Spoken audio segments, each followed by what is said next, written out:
So we said, for the sake of the video, this is a handout. It's called Factors Affecting the Rate of Chemical Reaction. And this is just a follow-up to what we talked about yesterday and tried to demonstrate as well. And we said that there's 4 ways that you can increase the rate of reaction. The first is pressure. Now this works only with gases.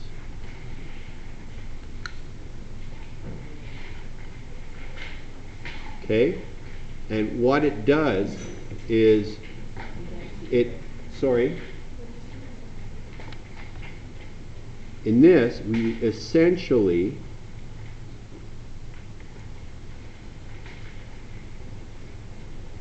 compress atoms or molecules. Let's say particles.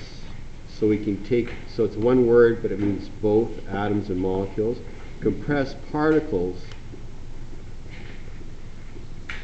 closer together. And so the idea is that this increases the rate. Okay, can anybody remember another one? Yes? Heat. Temperature or heat, very good. So heat. So this works on everybody. Gases, liquids, solids, everybody reacts faster. This is because you increase the speed of particles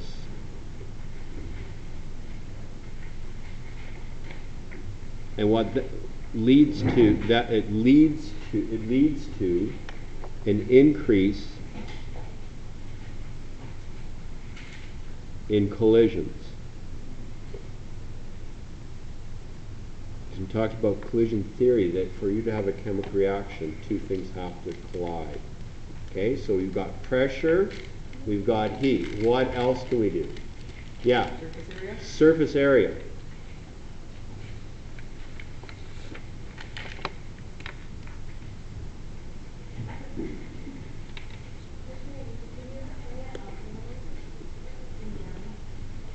I guess? Okay. Oh, sorry.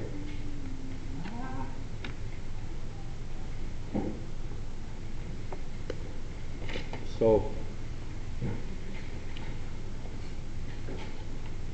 if you increase the surface area, you increase the possible sites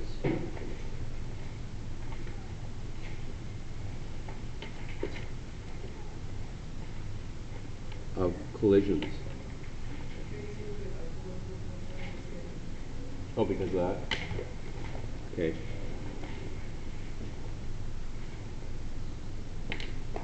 Okay. Just as an illustration to help you remember, because I'm thinking ahead to the chapter test, if I have a cube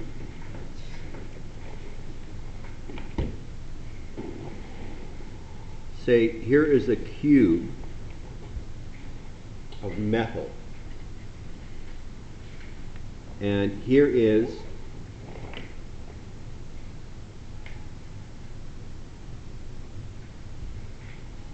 a pile of the same metal that is powdered. So this is a solid cube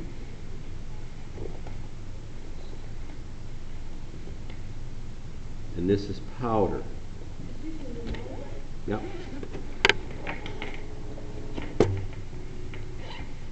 So this is powdered metal.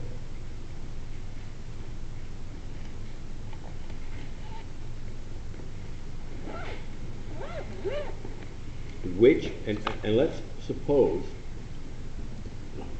dang, it's going down. Oh, I know what I can maybe do this. Okay, suppose I put both of them in a test tube of acid.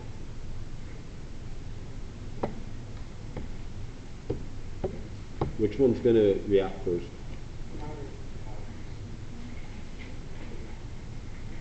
How many say powered? How many say the cube? Powered wins.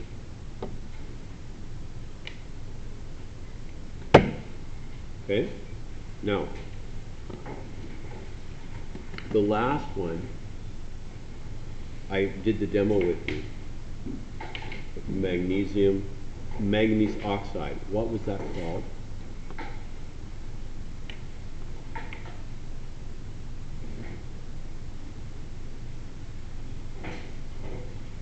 Catalyst.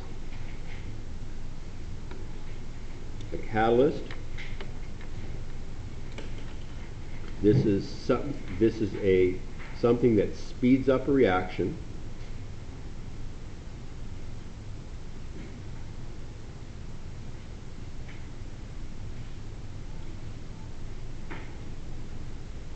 But it's not used.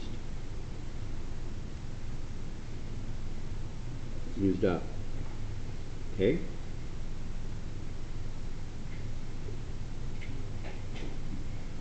Okay, I want you to, I don't know if you've got your note. How many of you got your other notes out? Okay? On page 11 of your notes, we have this diagram here.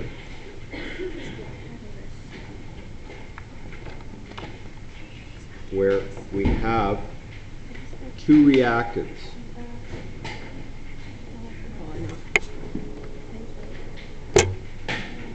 We have two reactants. Like this.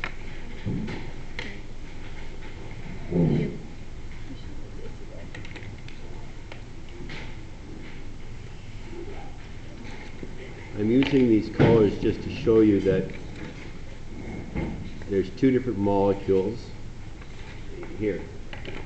Now,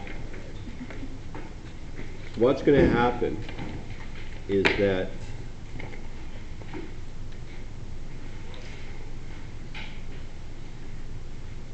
(2A) plus 2B is going to go to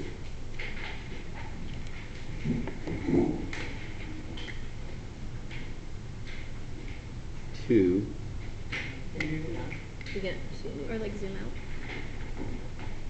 2AB.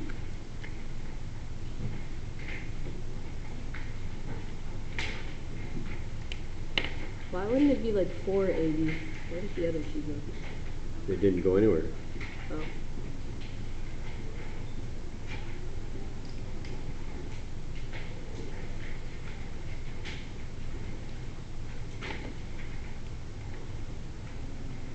Okay, this is what it's going to end up like. Okay, now in real life, in order for this to happen, we have to have chemical bonds breaking and then reforming. So what happens here is that, remember we said if we're trying to make a collision, we have to speed up the reaction. So what happens is that in order to do that, I have to put more energy into this thing. Now, when I put energy into it, what happens is that the molecules will start to vibrate, and it'll vibrate to the point where the bonds between them break. Okay, so that's what we're trying to do. See, they're separate here and they're together here. The bonds have broken. Now, once it gets to that point, it has a choice. I don't know if you've ever done this or not, but have you ever rolled? Oh, you guys are too young to do this. Okay, when we were kids, what we used to do is we used to get tires, car tires, and we'd roll them up the top of the hill, and we'd shove them off. And here these tires would go screaming down the hill. Of course, they'd be gathering speed all the way, and look out whoever's down there. Here we go! You guys do that? Yeah. Oh, okay. So, okay, I'm talking to the right group here then. Okay. So that's the kind of thing that happens. Now, if you imagine this hill, that as you roll this up, you are putting energy into it and you're breaking the bonds. Now, once you get to the top of the hill, one of two things can happen. Either it rolls back this way and the bonds are reformed between the pinks and between the blues, or it can go the other way and it can form new bonds. That's what happens now, okay? So you need, for anything to occur, you need to supply a little bit of energy. For example, if I do this, inside here, there is butane, okay? And here, there's oxygen. If I was able to open this up and just put the butane in an open container, the butane would vaporize with the oxygen. But nothing's going to happen. I have to supply a little bit of energy, come on, in order for there to be burning. So in this case here, I've got butane, C4H10 plus O2 is making carbon dioxide and water. But I've climbed that energy hill by supplying a click, a spark. Now in this case, the spark is only a little teeny tiny bit of energy, but a lot of the reactions have to have a lot of energy pushed before it will finally go, and that's what you see here. Do you remember yesterday when I took this and I put the hydrogen peroxide in it, and I said, what's going to happen here? Well, the hydrogen peroxide is going to dissociate into water or react, produce water and oxygen. Do you remember that? Nobody remembers that. But you couldn't see anything happening. You had to believe me that it would happen. If I took that same hydrogen peroxide and poured it on a cut, you would see bubbles of oxygen, and what would be left would be water. So it does work, but it's so slow. But as soon as I added the manganese dioxide, it went, right? Yeah. Well, what happened if I drank it? Not good idea. What would happen? Well, right now, the only thing that should be here now is water. That liquid should be just water now. And then what's the color? The color is the manganese dioxide still. If I let this sit, the manganese dioxide is going to fall to the bottom. The only reason why it's all mixed up is because I keep moving it. Okay? But what happened when I put the manganese dioxide in is this graph here. This one here, this red one,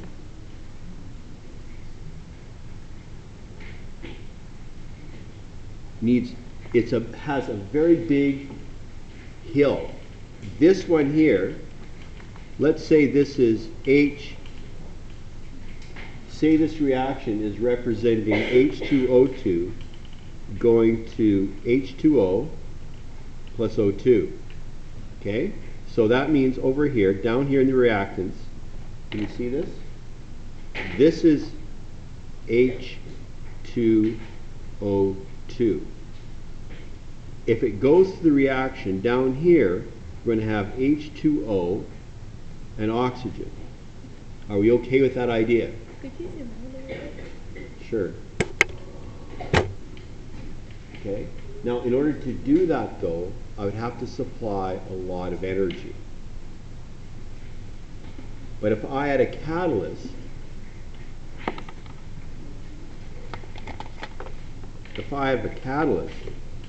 my energy hill is very small. So in other words, I don't have to add as much energy to make the same thing happen. Hardly any energy. In this case, when I put the H2O to the manganese dioxide in, it went right away. The energy, there was energy required for this, but the energy was so small, and it was basically the energy of the vibration of the molecules of the solution, because everything is in motion.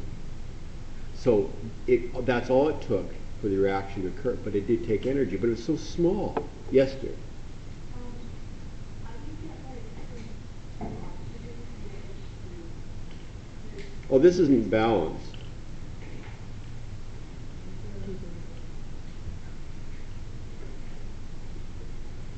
Now it's balanced, right? 4 hydrogens, 4 hydrogens, 4 oxygens, 2 times 1, 2 times 1 is 4, so it's balanced now. Okay.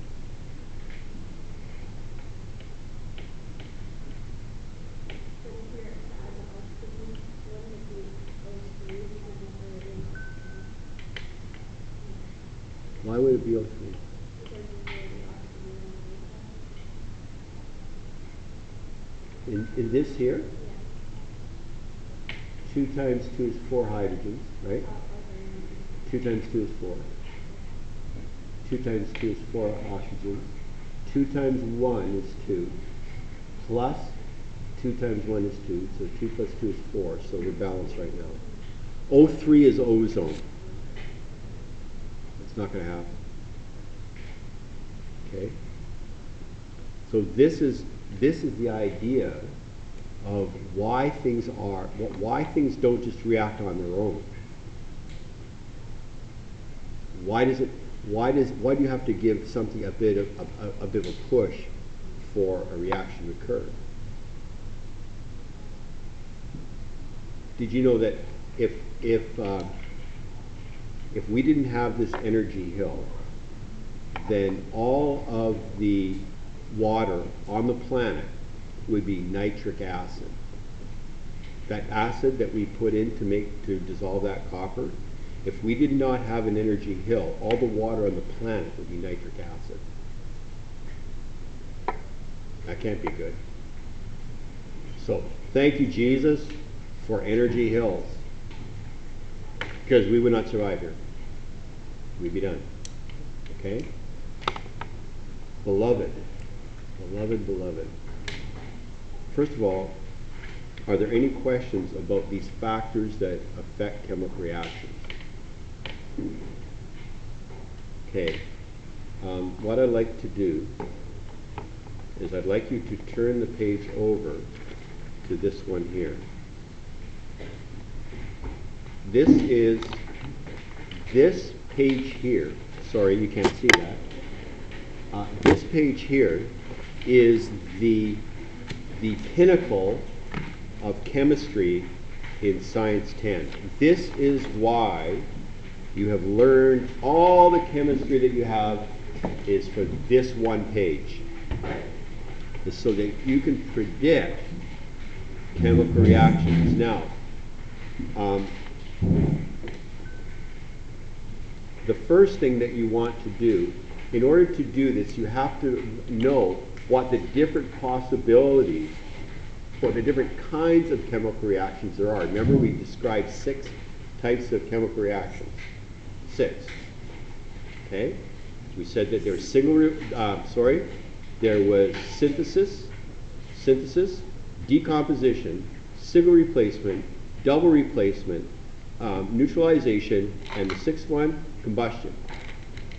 So you need to have a handle on those. When you look at these ones here, you need to think about which of those they are. If you look at this one here, for example, Ki and PbNO3. Does anybody want to guess what is going to happen here? What is the only thing that can happen here?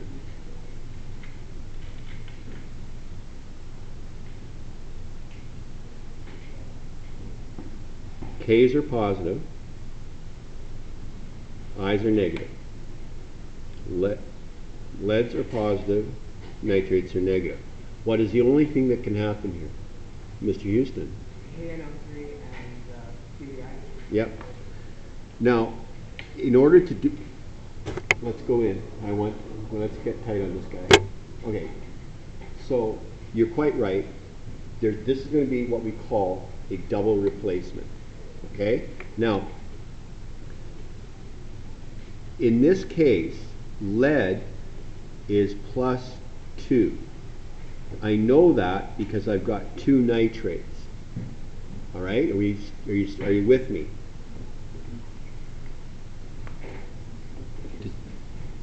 Did someone say no? Did you say no? Are we okay with that? This is not new stuff. You guys learned how to do this before when we were naming compounds. We're going from formulas to names and names to formulas. That's that skill that you're doing now. Okay? So what's going to happen is Ks are always plus 1 and nitrates are always minus 2. So we are going to get KNO3 like that. The leads in this case are all going to be Pb plus 2, right? Can you move The it over? I's, thank you. The I's, oh, I'm going to have to pull it. So that the I's are always -1. How do I know that? Because they're right there. My periodic table tells me so. So these are all -1. So that means I'm going to have 2 of those. Okay? Does that make sense so far? Okay, now what I'm going to do is I'm going to rewrite this down here and just clean this up to get rid of all these superscripts, because as far as I'm concerned, these are in the way and they're distracting me. I'm easily distracted. Ask my wife, she'll tell you. Ki, and I'm going to ignore the aqueous plus Pb, NO3 2 goes to KNO3 plus PBI2. Okay? Last thing I'm asked to do is balance. So I have nitrates in 2 places. I'm looking at that because it says, oh, that's one of those hints. What do you do? I've got 2 nitrates here and 2 nitrates here, and they don't exist anywhere else. So I'm going to balance the nitrates. 2 here, 2 there. Looks like the nitrates are balanced. 2 Ks here. Got to put a 2 there to make 2 Ks. So that's balanced, and that's balanced. What's left is the I's and the PBs. I have 1 PB here and 1 PB here, so those are balanced. Those are balanced. The only thing that's left are the I's. I've got 2 I's here, 2 I's here, those are balanced. Okay? Are we okay?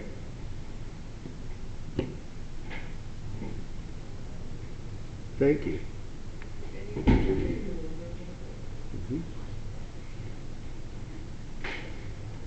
It did, like,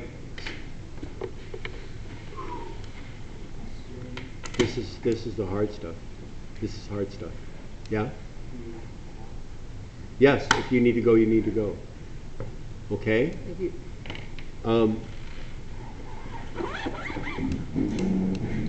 If you are having trouble with these things, best case scenario is you come see me right away. Let's look at the next one. You have N2 and H2. What is N2 and H2? What classification of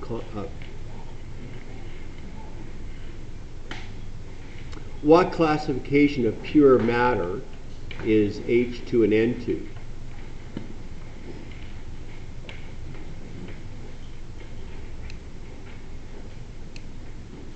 They're elements, right? So what is the only thing I can do with N's, with if I've got 2 elements, what's the only thing I can do with them?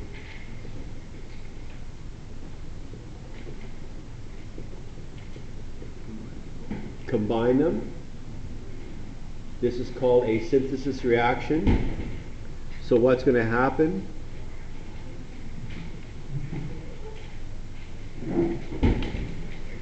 so I'm going to make that. Now, you probably wouldn't be able to make this jump, but that's okay.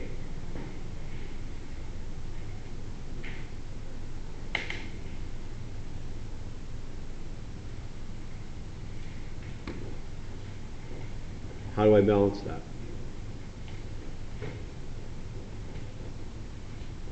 This is an odd number. This is an even number.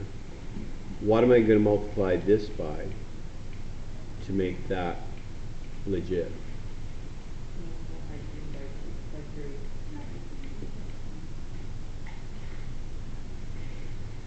Okay, so that means this has got to be a, if I've got 6 hydrogen here and I've got 3 here, what am I going to put here? 2. So now it looks like the hydrogens are balanced. What about the ends? They're balanced because I've got 2 ends here, 2 ends here, so those are balanced. Okay?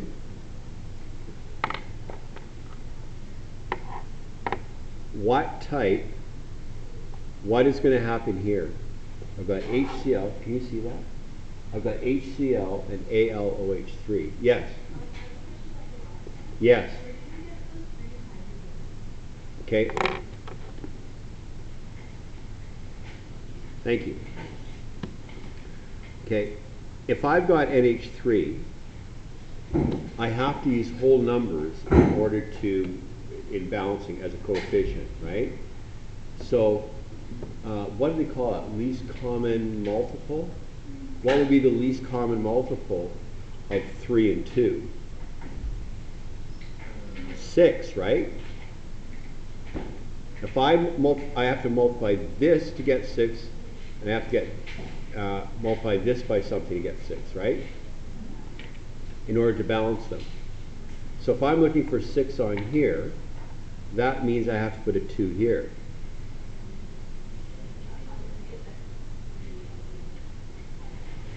Because I have to get, this now tells me I've got 2 times 3 is 6 hydrogens here. How do I get 6 hydrogens on this side? Yeah, you multiply by 3, right? Are you okay with that? I know, this is all new stuff. I get that.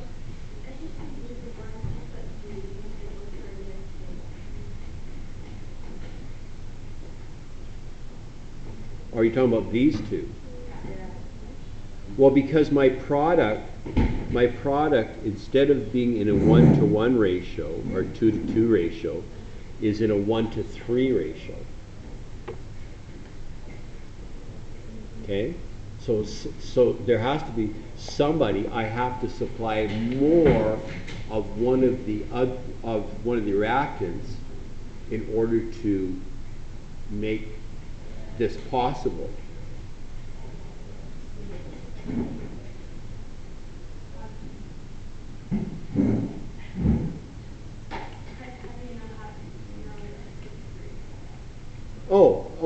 Okay, good question. First of all, are you okay with me taking the jump and saying that that if I combine these two things, they're going to make NH3? Are you okay with that little jump? Okay. If that is true, how am I going to balance? This is an even number. This number is an even number. This is an odd number. Right? If I'm going to get the same number of hydrogens on both sides, I'm going to have to multiply one side by an odd number, the other side by an odd number, the other side by an even number. Okay? To balance them out, right?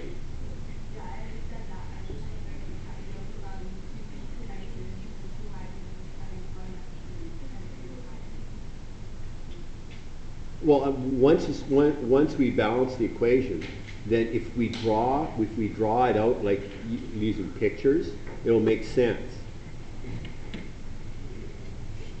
I think it's referring to the jump. that. You mean just taking the mental jump? Yeah. I think that's the part that's confusing.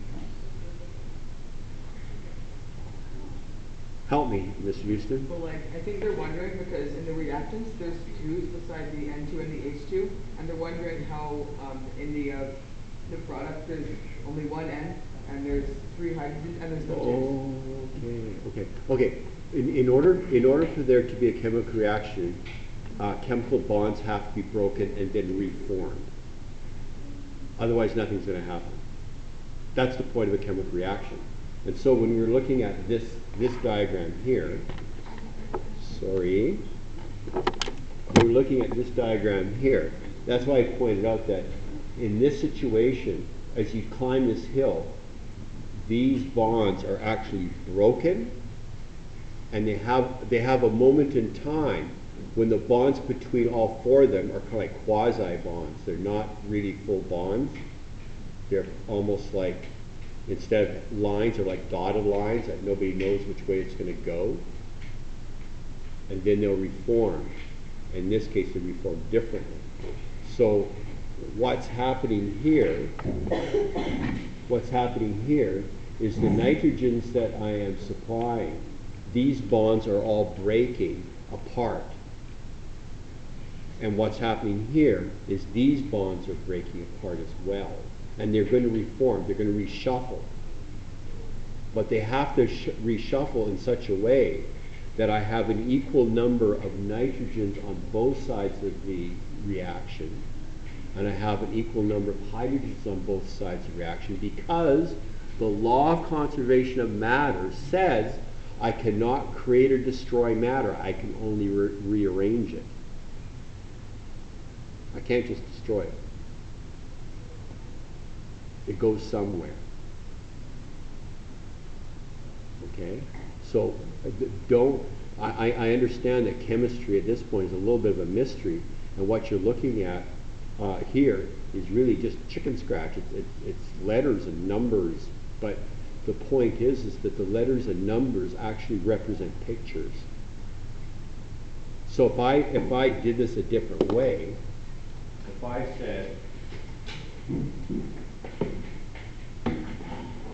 said I have got nitrogen, so now I'm going to make nitrogen blue because I like nitrogen to be blue. So here's nitrogen. Here's nitrogen. And they're diatomic, like so. And hydrogen.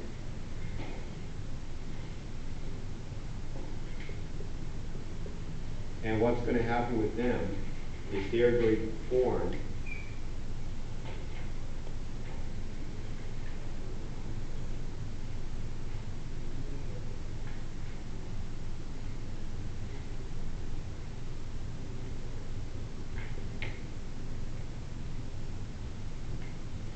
that's what they're going to form. How do I make that happen? Well, I have to split these apart. These have to be split apart first to this.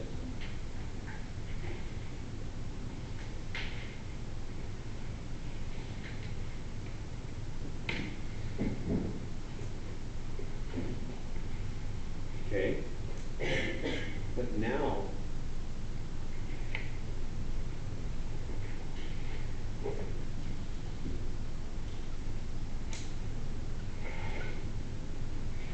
how keeping in mind that these are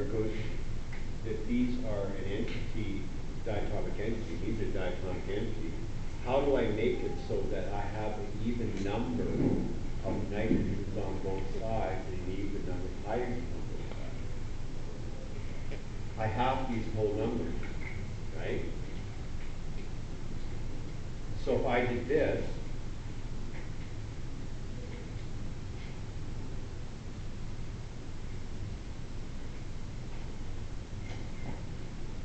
does that represent reality? Or does it represent conservation of matter?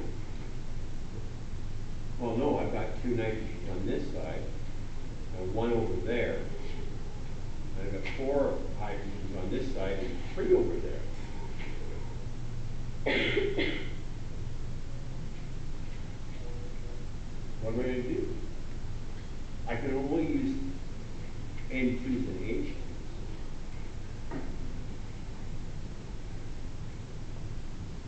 So pictorially, if I did this, if I said, okay, well that's, I've got 2 ends here, so that means I've got to have 2 ends over there. So let's do 2 ends. So here's another end. Okay, so I'm okay with that. But I've got 4 here and 3 here. And whatever I end up with, these have to be the same thing. What's the only thing I can do?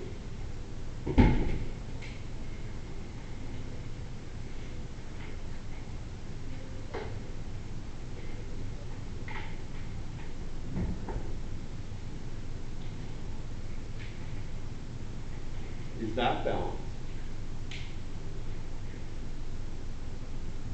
Do I have the same number of ends on both sides? Yeah. Do I have the same number of edges on both sides? No? Careful, Tom. I think it's because you have another one below there. Oh, ignore that. Yeah, ignore this. Sorry. Thank you, Mr. Howard. This is just to show that they break apart. So, is that balanced now?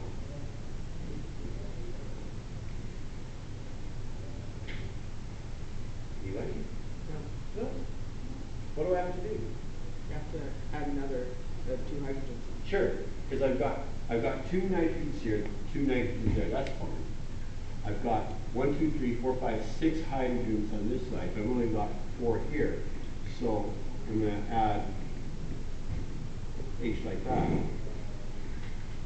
Is that balanced?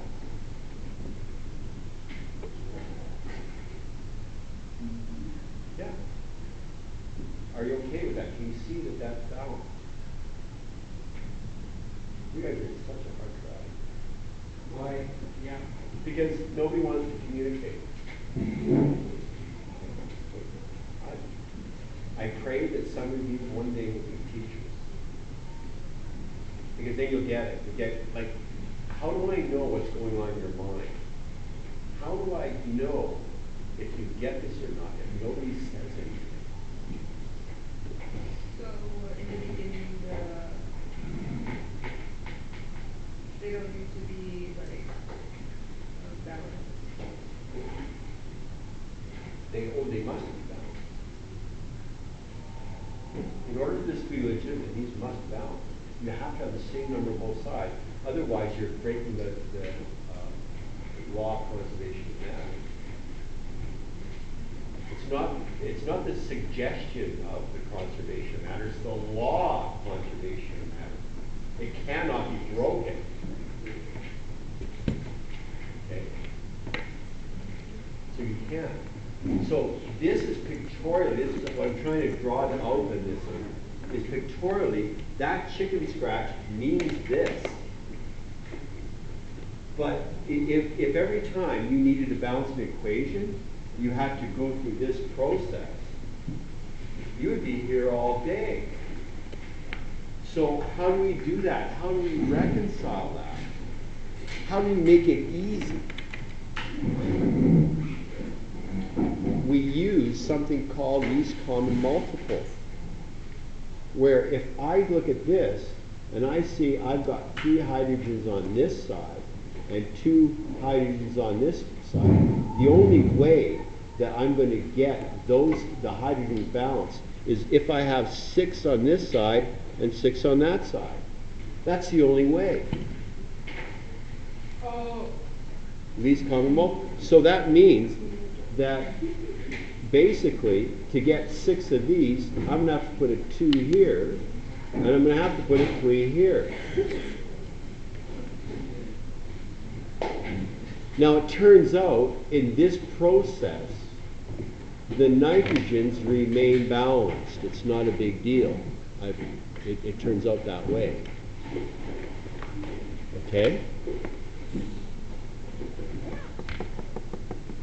Okay, we are in trouble. We are in trouble.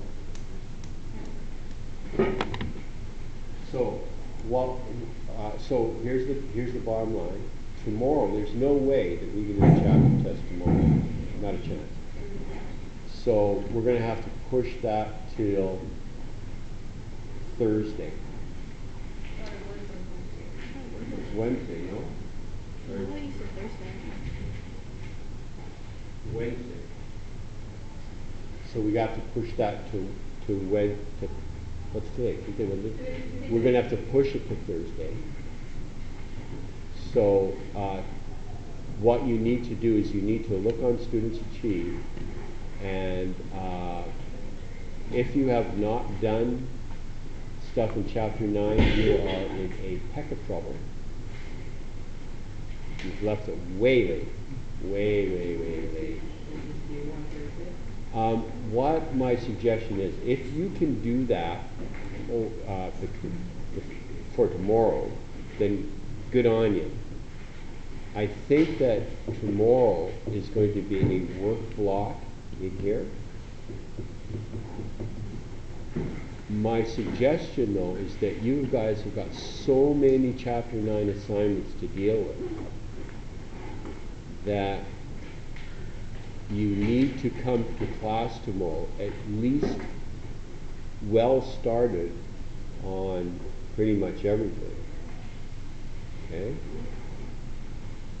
Like I've been entering stuff from Students Achieve, so some of you have been submitting Chapter 9 stuff, but there has not been a lot submitted.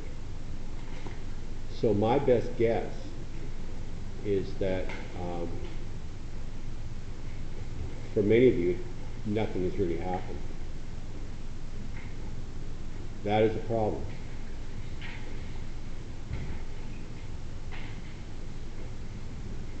So, I don't know what you got planned for tonight, but OMG. OMG. That front page, that's just practice.